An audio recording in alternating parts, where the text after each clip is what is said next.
নেন স্যার। নতুন নতুন কাজে এসেছিস নাকি? হ্যাঁ স্যার, এই 2 দিন হলো কাজে লেগেছি। ও আচ্ছা, ঠিক আছে।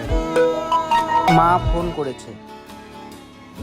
হ্যালো বাবা, কাজ পেয়েছিস? হ্যাঁ মা, খুব সুন্দর কাজ পেয়েছি। বসে বসে থাকতে থাকতে ভোর হয়ে যায়। সত্যি কি জীবন। হ্যাঁ মা।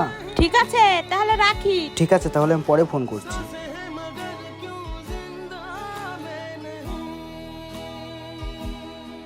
এ ভাই শোন, তুই যে এত কষ্ট করিস, তাহলে তোর মাকে মিথ্যা কথা বললি কেন? হ্যাঁ স্যার, ঘরের মানুষ জানে ছেলে পয়সা কামাতে গিয়েছে। ছেলে কিভাবে পয়সা কামায় একটা শুধুই ছেলেই জানে। কেন আমার কথা বলে পরিবারকে কষ্ট দেব?